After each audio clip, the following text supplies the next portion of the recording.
Herbert Clark Hoover, 31st President of the United States, is coming home. Long linked with the tragedy of the Great Depression, Hoover is now remembered as a statesman and humanitarian with a noble vision for his country.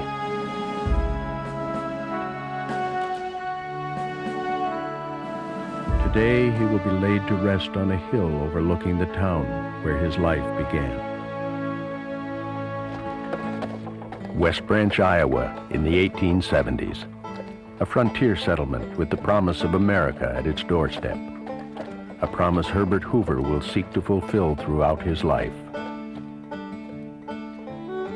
The future president is born in August 1874 in the Hoover family's two-room cottage.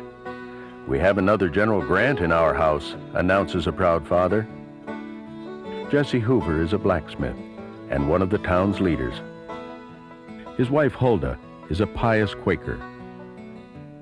Her children are taught the virtues of generosity, hard work, and service to others. At Quaker meetings, young Bert learns the importance of self-discipline and restraint. "Those who are acquainted with the Quaker faith," said Hoover, "and the long hours of meeting awaiting the Spirit to move someone, will know the intense repression upon a 10-year-old boy who might not even count his toes." Only later does Bert realize there's fun to be had, without worrying that an angry God will strike him down.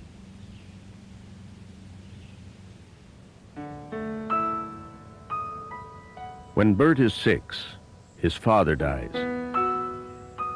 His mother's death 3 years later leaves him orphaned and alone. Separated from his brother and sister, with 2 dimes sewn into his pocket, Bert is sent halfway across the country to Oregon. There, he lives with his stern aunt and uncle. At 17, Hoover enrolls at Stanford, becoming the youngest member of the university's pioneer class. At first shy and awkward, Hoover soon discovers his love of engineering and Miss Lou Henry. Lou captivates Bert with her bold nature and love of the outdoors. Upon graduation, with only $40 to his name, Hoover hopes to become a mining engineer.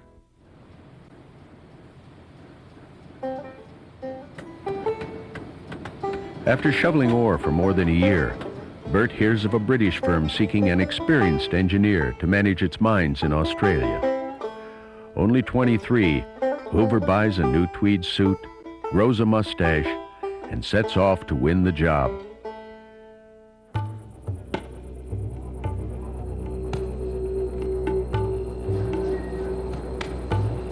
Australia's outback is like nothing the young American has ever seen. A place, he says, of sin, sand, sorrow, sickness, and sore eyes. The remote mining town of Coolgardie brings to mind a swarm of red dust, black flies, and white heat. Yet Hoover is a strong manager and soon wins the respect of the rugged Aussie miners. Before long, he is credited with discovering a rich new mine. His London employers are impressed and offer him the huge sum of $20,000 to manage their operations in China. He accepts and immediately cables a marriage proposal to Lou Henry in California. 2 months later, the couple are wed. The next day, they set sail for China.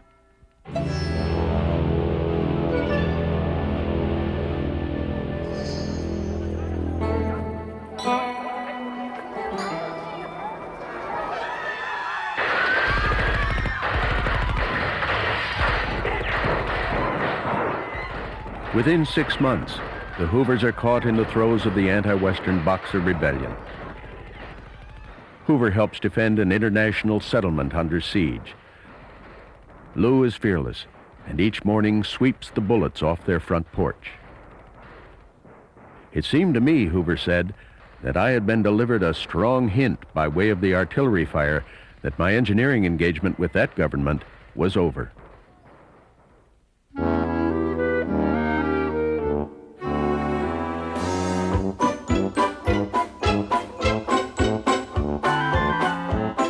For the next 7 years, Hoover circles the globe, overseeing his firm's mining interests. Lou and their sons often join him in exotic locations all over the world. Internationally known as the Great Engineer, Hoover soon amasses a fortune. His mining enterprises, he tells a friend, have made him as rich as any man has a right to be. But just making money isn't enough, he says. He wants to serve the public. In 1914, the Hoovers are living in London. Europe is bracing for war. All regular transport from Europe is suspended. Thousands of Americans find themselves stranded in England. The U.S. ambassador asks Hoover to help. Overnight, he assembles 500 volunteers and organizes a massive rescue effort. The American tourists arrive safely home, and Hoover is acclaimed on both sides of the Atlantic. I did not realize it at the moment, Hoover later remembered, but my engineering career was over forever. I was on the slippery road of public life.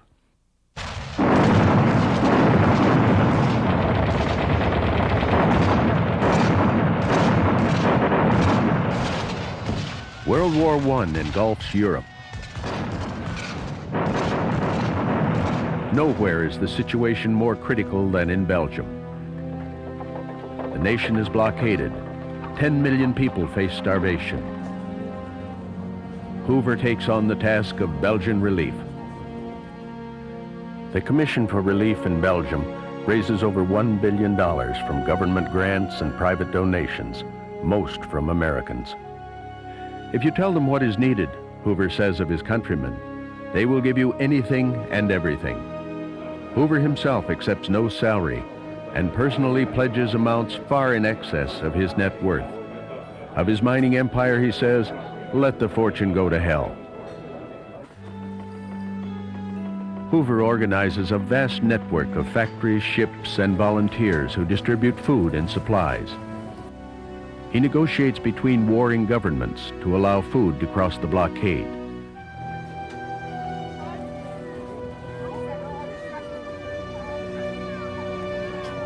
Belgian children receive an extra ration of white bread and soup, soon called a Hoover lunch. Hailed as the great humanitarian, in 1917, Hoover set sail for America.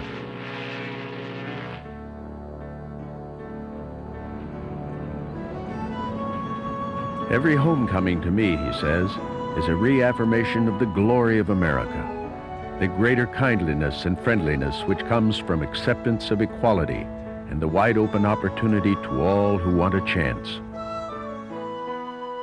Hoover takes charge of President Wilson's U.S. Food Administration, and the country soon gets his message. Only through conserving food will the war be won.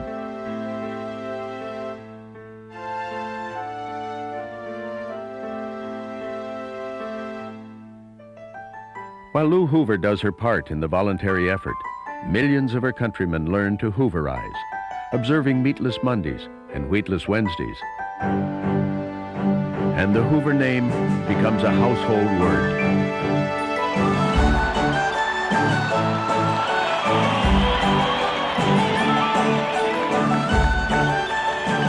In November 1918, the war ends in an Allied victory.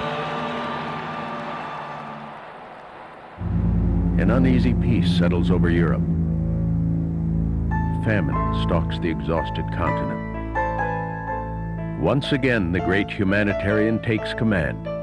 As before, Hoover relies on volunteers to administer and distribute the food.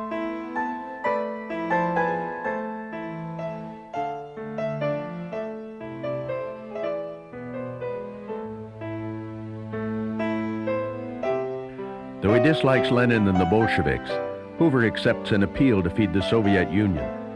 Your help, says writer Maxim Gorky, will be inscribed in history and will long remain in the memory of millions of Russians whom you saved from death.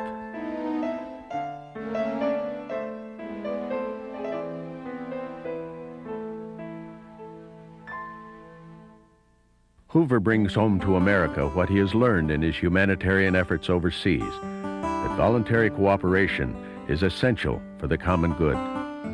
National character, he says, cannot be built by law or government.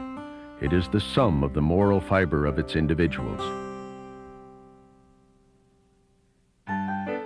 Appointed Secretary of Commerce in 1921, Hoover goes to work with customary zeal. He is soon called Undersecretary of Everything Else.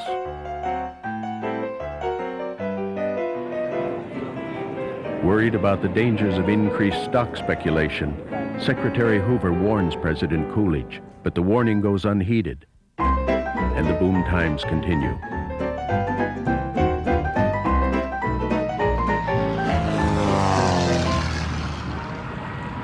In the spring of 1927, the Mississippi River overflows its banks in the greatest natural disaster in American history.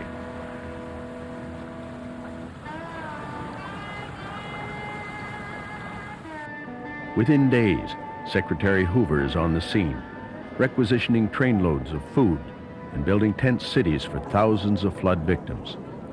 He visits 91 southern communities, seeking volunteers to help with housing, meals, and medical care. "I suppose I could have called in the whole of the Army," he said, "but what was the use? All I had to do was call in Main Street itself."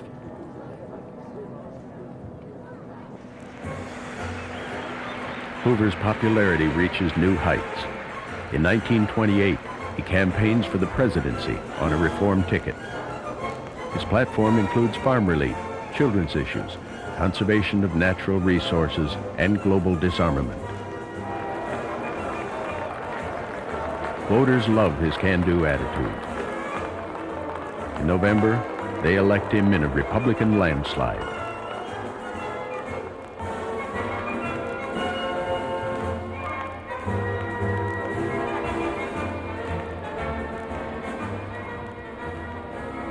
"I have no fear for the future of my country," he says. "It is bright with hope." Yet within 8 months of his inauguration, Hoover's worst fears are confirmed. In October of 1929, the New York stock market collapses. Soon, chaos becomes crisis.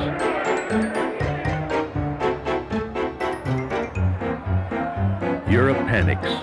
In the U.S., hundreds of banks go under. Drought strikes Midwestern farmers. Hoover goes on the attack. In a program of unprecedented scope, he expands public works, cuts taxes, and maintains wages through voluntary commitments of business leaders. He creates the Federal Farm Board, home loan banks, and the Reconstruction Finance Corporation. Congress balks at still other Hoover initiatives. Though the president and lawmakers share in their opposition to the public dole, Hoover fears federal assistance to individuals will destroy the voluntary tradition on which he has built his entire career. At the White House, he toils on through 16-hour days. "The office in such times as these," says a weary president, "make its incumbent a repairman behind a dike. No sooner is one leak plugged up than it's necessary to dash over and stop another that is broken." As unemployment soars, millions grow desperate, and Hoover is held responsible. "I only wish I could say what is in my heart," he confides to a friend. But the Quaker president, uncomfortable with showing emotion, cannot share his anguish with the public. Their suffering turns to anger.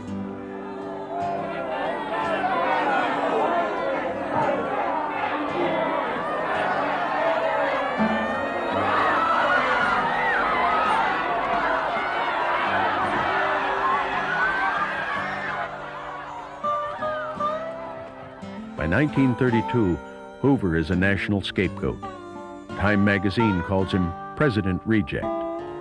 Humorist Will Rogers says, if someone bit an apple and found a worm in it, Hoover would get the blame.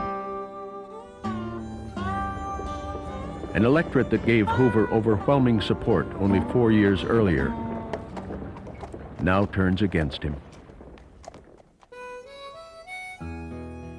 In March 1933, a discredited chief executive surrenders the White House to Franklin Roosevelt. At Washington's Union Station, the Hoovers bid farewell to a small group of supporters. Just as young Bert Hoover had done half a century earlier, ex-President Hoover now heads west across the country.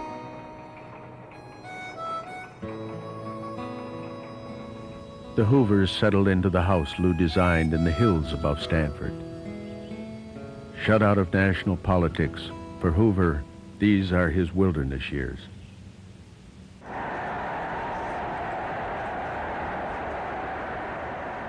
Four years later, in 1936, he tries to re-enter the political arena. He assails Roosevelt's policies and defends his own vision for the country. And let this convention declare without shrinking that the source of economic prosperity is freedom. Man must be free to use his own powers in his own way, free to think, free to speak and to worship, free to plan his own life, free to use his own initiative, free to dare in his own adventures. Despite the cheers of the crowd, Hoover's party will not entrust its future to the man indelibly linked to hard times.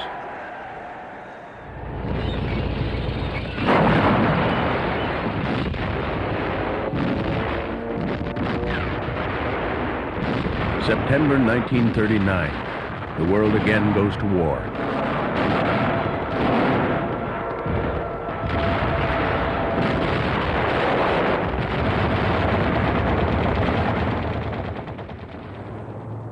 The Hoovers move back east and take up residence at New York's Waldorf Towers. 4 full-time secretaries type thousands of letters, speeches, and manuscripts as Hoover, still on the political sidelines, seeks to influence American policy. Political exile gives way to personal loss. His beloved Lou dies in 1944. The next year, FDR dies, putting an end to a great political rivalry.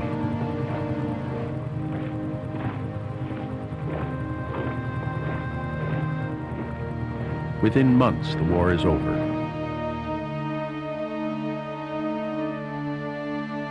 In the wake of the fighting, Europe is left a ravaged continent.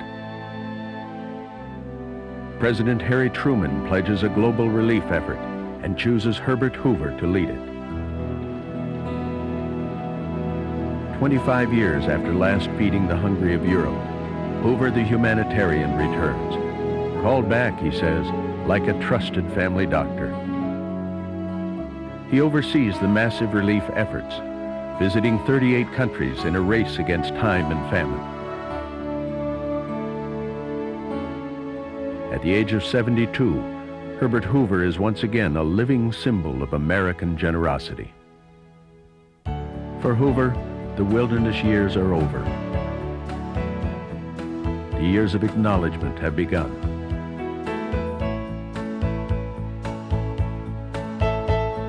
Hoover maintains his ties with Stanford and with the Hoover Institution he founded in 1919. He more than doubles the number of boys' clubs, helping those he calls his pavement boys. 90 honorary degrees come his way. As an elder statesman, he is sought out by leaders of both parties. Somehow he finds time to indulge his lifelong love of fishing. Nearing the end of a journey that has taken him so far, Hoover makes regular trips back to West Branch, the place where it all began. At each homecoming, he professes his unwavering faith in the country he loves. Within the soul of America, he says, is freedom of mind and spirit in man.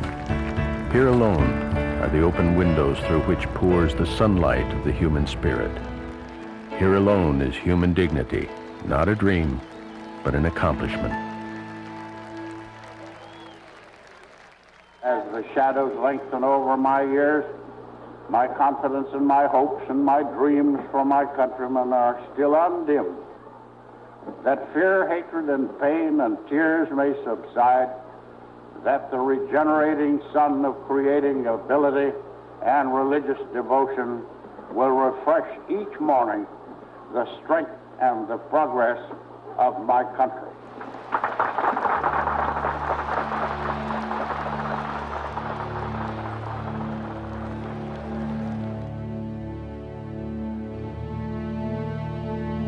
In October 1964, Herbert Hoover comes home for the last time.